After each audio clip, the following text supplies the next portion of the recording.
42 GTS Polinema. Baik, Assalamualaikum warahmatullahi wabarakatuh. Berjumpa kembali dalam podcast Unggul Polinema GTS. Pada kali ini tentu kita akan mengungkap tentang beberapa jurusan yang ada di GTS, jurusan teknik sipil ini. Tentu saja tidak hanya konstruksi, tidak ada bangunan, tidak ada jembatan dan sebagainya, tapi sudah merambah menurut kebutuhan dari masyarakat dan kebutuhan masyarakat industri, khususnya negara kita di Nusantara Khatulistiwa ini banyak sekali berbagai jenis tambang. Mungkin ke depan kita malah belum cukup untuk menyediakan tenaga kerja untuk tambang. Baik, pada kali ini kita hadirkan instruktur, dosen, juga orang-orang yang profesional dalam hal itu, karena kita sendiri memang ini jurusan yang baru. Oleh karena itu kita sapa dulu Mas Helik Susilo. Selamat siang Pak Joko. Oh, selamat siang. Bagaimana? Kelihatan masih ganteng, cakep sekali. Oh iya, kita harus saya jadi iri ya. Dalam kelihatan cakep biar dilihat mahasiswa itu kan enak gitu Pak. Iya betul, memang itu salah satu dari benar Sotako ya. Ketemu orang senyum menyenangkan itu luar biasa nih. Mas Helik. Siap. Mas Helik ini kalau tidak salah membidani ya, mulai betul. dari awal berdirinya tambang gitu ya. Sejak tahun kapan tambang berdiri di sipil ini? Tambang berdiri sejak tahun 2020. 21, 22. Berarti tahun ini akan meluluskan? Betul Pak, saat ini teman-teman mahasiswa sudah mulai mengerjakan tugas akhir. Memang dari latar belakang tambang ya, universitas atau mungkin vokasi tambang atau mungkin orang pabrik tambang. Jadi begini Pak Joko, kalau bicara background saya sebenarnya, betul, sebelum saya masuk di dunia pendidikan ini, saya merupakan pekerja tambang juga. Oh, pekerja tambang di ya, saya pekerja tambang di Kalimantan. Sebagai mine survey engineer namanya. Karena background saya sebagai seorang surveyor, atau kalau di kuliahnya itu dari teknik geodesi atau geomatika. Iya. Nah, sebenarnya background saya adalah dari teknik geodesi atau geomatika. Iya. Nah, dulunya saya bekerja di tambang sebagai mine survey engineer. Kemudian saya melanjutkan kuliah saya di teknik geodesi pula, dan kemudian lulus baru masuk di Polinema. Memang disengaja ya. Jadi ternyata menjadi tenaga pendidik itu lebih enjoy daripada survei di hutan-hutan itu. Nah, itu tergantung masing-masing orang, Pak. Tapi tentu ada niat lah beralih profesi karena S2 dan sebagainya, itu tentu ada yang dibidik ke depan. Saya ingin di mana berlabuh kan itu. Sebenarnya tidak ada kalau saya. Tidak begitu? Banyu saja gitu ya. Saya orangnya mengalir aja, apa yang ada di depan kita kerjakan, kita hadapi, kita selesaikan. Apa tantangannya kita hadapi. Gitu itu aja. Yang bahaya ya kalau terus ketemu gitu. Yang di belakang gimana? Siap. Ya tentu saja Mas Helik kan tidak sendiri ya sebagai instruktur atau dosen di tambang. Ya. Kita sapa Mbak Diana Remawati. Gimana Mbak Diana? Siang Pak Joko. Aslinya mana kok kayaknya Ya, ini alumni juga sama dengan kebetulan kalau saya dengan Pak Helik ini kita baru ketemunya di sini di kampus kita tercinta ini baru ketemu. Kalau untuk background saya sendiri memang saya ini lulusan di salah satu universitas ya yang memang mencetak miner yang ada di Indonesia di Jogja gitu ya. Dan saya melanjutkan studi saya juga di kampus tersebut. Gitu. Kemudian hingga diputuskan untuk ini membagi ilmu di kota Malang ini. Waduh, menebar ilmu di bumi Arema gitu ya. Iya, tapi memang mahasiswa kita dari banyak ya, tidak hanya di Malang saja, di Malang saja. Tetapi saya membayangkan ketika seorang perempuan mengambil tambang ya, bayangan saya ini mesti masuk babat, survei, kemudian bor-boran masuk ke lorong dan sebagainya. Motivasi apa Mbak Diana masuk ke tambang itu dulu? Oke, kalau untuk motivasi dulu sebenarnya kalau jujur saya melihat dari background keluarga dulu gitu. Jadi karena background keluarga. Karena penggali sumur. Iya, ini cuman sumurnya agak dalam lagi. Agak dalam lagi. Dalam lagi. Yang dicari bukan air, Pak, tapi bukan air, tapi emas ya. Emas. Terus ketemu Mas Joko. Iya, betul. Iya, karena keluarga memang ada background miner gitu ya, mining gitu, dan saya melihat bahwa iya. pekerja tambang ini identik dengan lelaki gitu ya. Perempuan ini sebenarnya ada kok kesempatan untuk berkarir. Pekerja tambang ya. identik dengan lelaki, tambangnya identik dengan perempuan gitu. Justru kita perempuan yang disorot kalau di tambang. Iya, betul. Iya, makanya kan di tambang, di prodi kita ini kan saya yang masih saat ini Sri Kandinya tambang kan baru saya. Betul, iya. Ya mungkin bisa jadi motivasi teman-teman nanti untuk perempuan-perempuan di luar gitu, kalau misalnya mau bergabung di di mining gitu ya. Iya. Nanti bisa ketemu saya, atau di lapangan nanti bisa ketemu teman-teman. Iya, berbicara Sri Kandi saya jadi ingat kemarin tuh ya, untuk memperingati Kartini itu semua perempuan begitu. Kita juga akan tahu bahwa bukan primadona saja di kampus tambang Polinema ya, tapi juga ternyata teman-teman perempuan yang bekerja di tambang ya termasuk primadona ya. Jarang gitu loh, artinya jarang. Nah, yang ingin kita ketahui ini supaya masyarakat juga tahu, ini teknik sipil Malang, tapi bukan jurusan tambang. Mas Helik dulu ya, ada korelasinya hubungan antara mungkin matkul atau profesi atau skill yang didapatkan atau yang diberikan terhadap bidang-bidang teknik sipil. Kok ini seakan-akan bukan dipaksakan, tapi banyak orang yang bertanya. Oh iya. Ini bukan jurusan tambang, jurusan konstruksi, tapi kok bukan tambang gitu. Ada korelasinya tuh. Ya betul Pak Joko. Kalau kita cari perbedaannya pasti ada perbedaannya. Kalau kita cari kesamaannya pasti ada kesamaannya. Oh, tergantung mindsetnya ya. Betul. Karena apa? Karena kalau kita bicara teknik sipil misalnya di dunia tambang, itu banyak sekali orang teknik sipil di tambang Pak Joko. Karena di dunia tambang itu ada yang namanya infrastruktur tambang. Ada jalan tambang yang dinamakan hauling road, ada bangunan yang difungsikan untuk menampung karyawan dan lain sebagainya, banyak infrastruktur tambang yang dibutuhkan.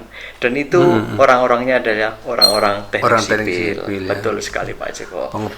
Nah, jadi masih ada korelasi sebenarnya dunia tambang dengan dunia teknik sipil itu. Namun kalau kita lihat perbedaannya juga memang beda. Walaupun teknik sipil dengan teknik tambang tentu berbeda. Tetapi korelasinya ada. Korelasinya masih ada, dan saya kira masih relevan untuk dinaungi jurusan teknik sipil ini. Ya mungkin begini. Mungkin bisa kolaborasi Pak Joko. Nah itu yang lebih cenderung mungkin kolaborasi ya. Jadi ketika bagaimana saya harus membuat sarprasnya, tetapi yang teman-teman yang dari tambang itu adalah meneliti, mengkaji, mendapatkan dari hasil sapras tadi ya. Jadi ketika ada sapras, kemudian ini menggali apa tujuannya di sana, ya ini sudah bukan ranah sipil lagi gitu. Nah, disinilah yang menjadi ini.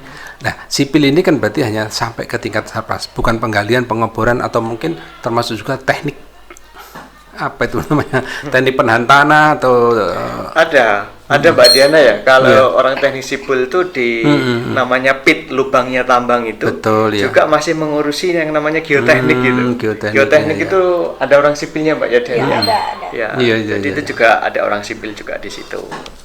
Jadi masih banyak korelasinya kalau kita cari itu Pak. Ada overlapnya sebenarnya. Tapi nanti ada titik-titik tertentu yang itu harus dikerjakan oleh orang peneliti sendiri gitu ya. Ada titik-titik tertentu atau bidang-bidang tertentu yang memang harus dikerjakan orang murni tambang gitu Mbak Diana ya. Iya. Nah ini saya lebih baru fokus pada kolaborasi tadi. Mbak Diana, di mata kuliah teknik sipil nanti masuk nggak ke yang inti tadi? Atau hanya sarprasnya saja? Sebenarnya melanjutkan dari Mas Helik tadi yang dijelaskan sudah sebagian besar sebenarnya betul gitu. Jadi kebetulan saya di Polinema ini kan memang primadona. Saya jadi malu.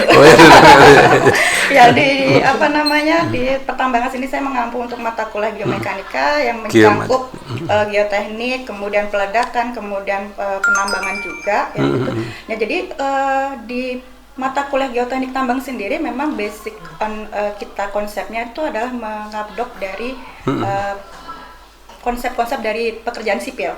Hanya gitu. saja memang Iya, kalau iya. untuk pekerjaan sipil betul di Sarpras kita mengadopnya ke bagian permukaan ke bawah, permukaan tanah ke bagian penggalian ke iya, bawah iya, iya, dengan konsep misalnya dari geotekniknya fungsi tegangan regangan, mungkin kalau di sipil tegangan regangan di bangunan. Bangunan. Ya, Ya. nah kalau di tambang kita konsep tegangan regangan untuk di material tanah maupun di batuan. Contohnya seperti itu. Di bagian dalam ya. Ya, Terus betul. hasilnya sendiri sampai di sana laboratorium, misalnya ada emas, perak atau apa, aluminium mungkin nggak sampai di sana. Untuk mata kuliah atau penyelidikan tambang teknik sipil ini. Kalau untuk penyelidikan tambang di teknik sipil ini Ini ada kandungan. Oh iya, katanya. kita sudah sampai bisa mengidentifikasi bahwa nanti material apa yang akan kita tambang di suatu daerah tertentu gitu. Karena kan memang untuk material-material mineral ya, Mas Helik itu Ya, kan di betul. setiap daerah itu kan berbeda-beda tergantung dari proses pembentukan dari si material tersebut gitu. Nah, di D3 Teknologi Pertambangan Polinema ini kita juga belajar sampai di situ. Artinya alumni dari D3 ini dipersiapkan dengan laboratorium baik itu geodesi, pengukuran sampai ke pendeteksian itu ya. Betul sekali. Kalau itu yang untuk mencari lahan itu yang dulu yang profesinya di sana itu. Jadi Oh, begini, ini ada Mas tambang Joko. nih, enggak itu. Kalau kita kembali dulu mungkin ke kolaborasi, Pak Joko. Kolaborasi, ya. Kita coba titik beratkan pada kolaborasi, misalkan dalam hal ini konteksnya tambang nih. Konteks tambang. Misalkan Mbak Diana ini adalah orang tambang murni. Ya, Saya murni. sebagai orang pengukuran murni Pengukuran. atau orang geodesi murni. Nah, keduanya ini Pak Joko, kalau tidak kita kolaborasikan, itu tidak mungkin bisa menambang. Karena apa, Pak? Saya orang tekniknya. Ya, misalnya begini, Mbak Diana itu berusaha mencari materialnya di dalamnya. Di dalamnya, iya. Tetapi bagian saya itu adalah menghitung berapa volume material yang di dalamnya itu. Dengan Itu adalah- detektor ya. Berbagai macam metodologi. Misalnya begini, ada tahap eksplorasi dan ada tahap eksploitasi. Nah, sebelum dieksploitasi itu dieksplorasi dulu, Pak Joko. Iya, betul. Nah, pada waktu proses eksplorasi itu, nah disitulah banyak disiplin ilmu yang masuk. Nah, kita harus estimate apakah tambang ini pada waktu eksplorasi layak untuk dieksploitasi apa tidak. Artinya apakah layak digali atau enggak Digali, itu. Nah, itu iya, kan iya, harus kita deteksi berapa volume materialnya. Itu tugas saya melakukan pengukuran. Kemudian tugasnya Mbak Diana mendeteksi material Ya, apa aja material yang apa ada di yang situ. ada di sana. Kemudian perencanaan penambangannya gimana. Iya, Nah, itu jadi kolaborasi di situ Pak Joko. Semuanya betul. gitu. Jadi kalau menuju ke eksplorasi pertambangan, bisa dikatakan yang kita dapatkan, yang kita ajarkan pada anak-anak bangsa ini sudah mendekati sempurna gitu ya. Iya, Pak, ya. Dari kurikulum dan sebagainya yang kita ajarkan. Di kurikulum kita itu kita rancang, Pak ya, kami rancang untuk tidak hanya eksplorasi, tetapi eksplorasi, eksploitasi itu semuanya masuk di dalam mata kuliah yang kita breakdown dalam mata kuliah itu, Pak. Jadi tidak perlu khawatir di sana mahasiswa mau ikut proses eksplorasi siap, mau ikut Iya. proses eksploitasi juga siap gitu ya. Ya memang saya lihat banter banget ya. Jadi ketika kita mau mulai 2 atau ya awal dari 3 tahun yang lalu, ini memang saya lihat tambang harus bekerja cepat ini ya, bekerja cepat. Betul, Pak, betul. Cuma yang agak sulit itu mungkin laboratoriumnya ya, laboratorium praktek itu yang kita masih harus kejar terus, dan ini penambahan. Saya lihat di laboratorium di lantai 2 itu banyak semacam miniatur itu karya saudara Helik gitu tanya. Oh, Helik bukan, itu penjenengan karya apa? Mbak Diana sebagai orang tambang. Iya. Kalau miniatur itu karya sebenarnya mahasiswa kita, Pak. Mahasiswa. Iya, mahasiswa kita yang Betul. sudah punya imajinasi dan punya gambaran dituangkan di dalam sebuah seni miniatur. Sudah dilibatkan ya mahasiswanya. Jadi itu memang tujuan dari kita ya, dari kampus kita untuk melibatkan penelitian dan sebagainya, pengertian, termasuk yaitu ya bahan ajar untuk mahasiswa. Mungkin miniatur yang dibuat mahasiswa itu adalah bagian besar tambang yang diskalakan menjadi kecil. Kecil Gitu. Jadi sebelum ke tambang yang sebenarnya, mungkin dicoba dulu di tambang yang untuk latihan, yaitu berupa miniatur. Mereka membuat miniatur, berdasarkan skala di lapangan. Saya melihat kemarin lembar-lembar proposal ya, akan ada lori untuk mengangkut. Oh iya. Itu lori beneran ya? Infrastruktur tambang itu. Beneran itu? Ini lori beneran Pak. Tidak skala lagi. Oh, enggak. Sak realnya ya, Iya, realnya sampai itu, insya Allah nanti kita akan dia mau ditempatkan di mana? Di lantai 2.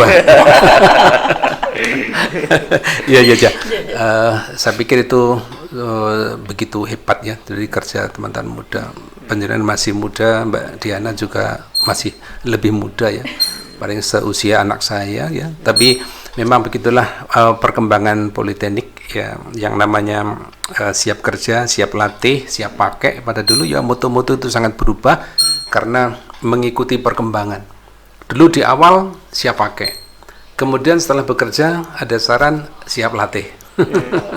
Siap kerja, ya, siap kerja, siap pakai, siap latih. Dan sekarang dengan perkembangan yang sangat cepat ini, nampaknya memang teknik sipil khususnya di tambang tidak mau kalah ya dengan ada BIM dan sebagainya itu. Artinya tanggap terhadap perkembangan saya. Selain itu juga ada tambahan Pak, siap analisis. Siap. Gitu Pak. Tapi juga dibarengi dengan mental ya, mental mahasiswa yang disadari atau tidak ini supaya didengarkan Bapak Ibu masyarakat yang ingin putra-putrinya berkuliah di teknik sipil atau teknik vokasi ini memang harus siap mental maupun fisik ya. Jadi kita Mas Elik mungkin kita sudah banyak mengetahui dan merasakan bagaimana membina. Jadi kampus bukan tempat untuk rekreasi anak-anak ya, tapi di situ justru vokasi Polinema ini betul-betul digembleng cara wayang itu kawah condro di muka ya. Kuat fisiknya juga, kuat mentalnya. Attitude juga harus membarengi dengan profesi yang kita bekalkan kepada anak-anak bangsa ini.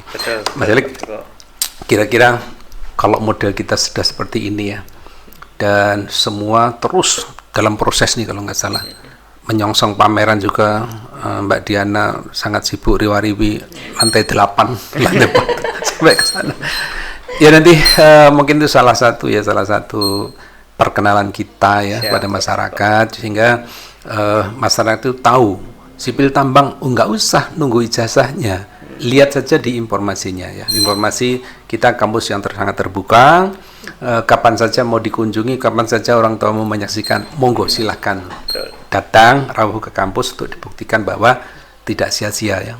Betul. Masih ada program untuk kuliah lagi? Masih muda-muda. Insya Allah ada Pak. Itulah ya. Pasti gitu. Itu harus ya. Karena hanya itu ilmu itu yang kita tinggalkan ketika kita sudah tiada ya. Termasuk apa yang kita bicarakan di sini mudah-mudahan bisa menarik para minat untuk berkonsekuensi bahwa Nusantara ini perlu laskar-laskar tambang yang hebat ya.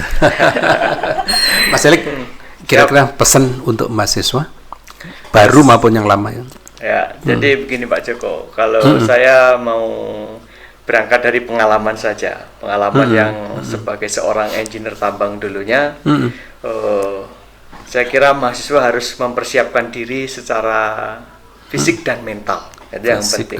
Jadi tidak hanya mental saja, tetapi fisik juga diperlukan. Ya, oleh karena makanya itu kalau tes masuk tambang itu Pak Joko pasti ada medical check up. Medical check up itu wajib juga. Nah oleh karena itu penting untuk mempersiapkan fisik dan mental. Nah, mental itu nanti terkait dengan juga kapasitas mentalnya, artinya di situ include dengan keilmuannya, ketahanannya, dan mungkin kondisi lapangan nanti ya, jangan sampai dia kaget ya.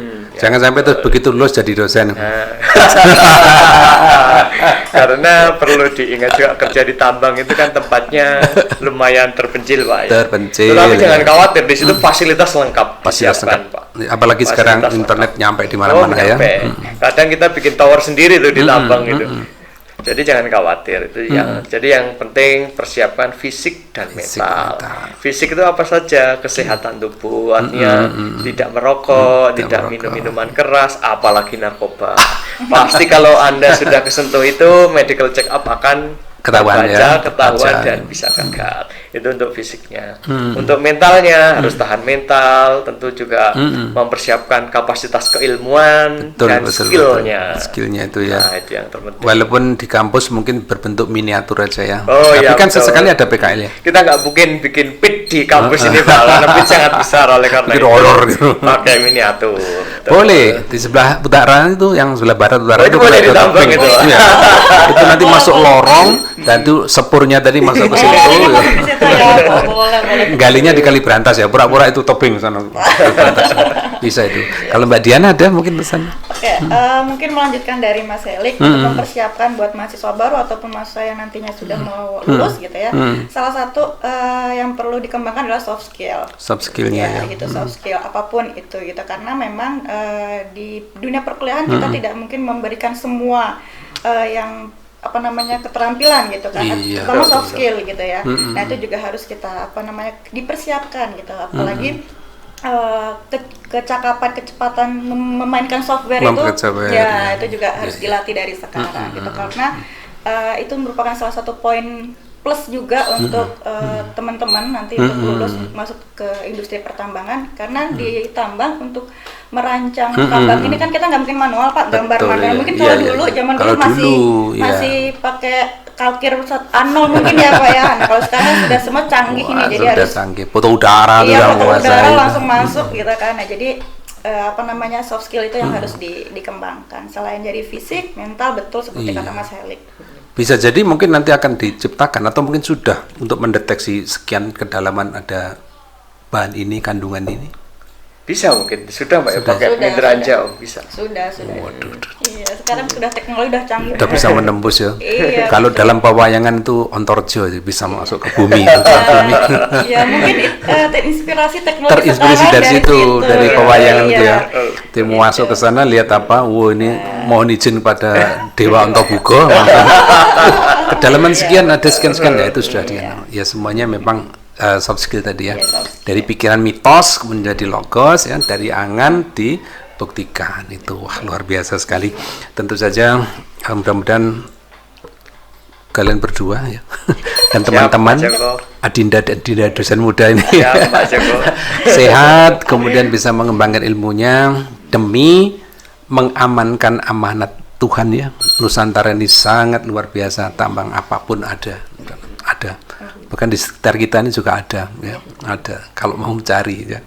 Jadi itulah saudaraku semuanya, terutama masyarakat dan juga calon mahasiswa dan juga mahasiswa yang lagi aktif sekarang ya.